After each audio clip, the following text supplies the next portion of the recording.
Anong reason bakit ikaw ay talagang na-exercise ng iyong right to suffrage? Siguro ma'am, a big factor of this is how we groom in the church. Yung pakikialam sa issue ng lipunan. And at the same time, yung values na itinuturo ng PPCRV na boto ka dahil sino yung popular o sino yung lamang, kung hindi sino yung merong gagawin para sa lipunan mo na gagalawan. Dahil at the end of the day, ang ipapanalo mo ay isang malinis, mapayapa at matagumpay na halalan. At doon malaking hakbang ang inaasahan ng simbahan para sa mga kabataan.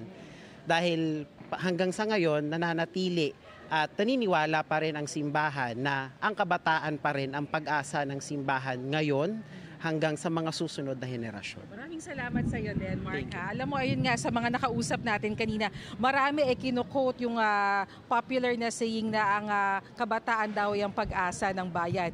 Connie, dito kung nasan tayo ngayon sa Taguig National High School, ay medyo makulimlim na at naririnig natin na meron ng kulog-kulog. Pero dahil nga ito ay isa doon sa mga pinakamaraming botante na rich vote talaga na city, inaasahan natin na sana ay mas marami pa yung dumating dito dahil ang voter turnout nitong Taguig for the past election ay nasa 82%. So malaki-laki yan.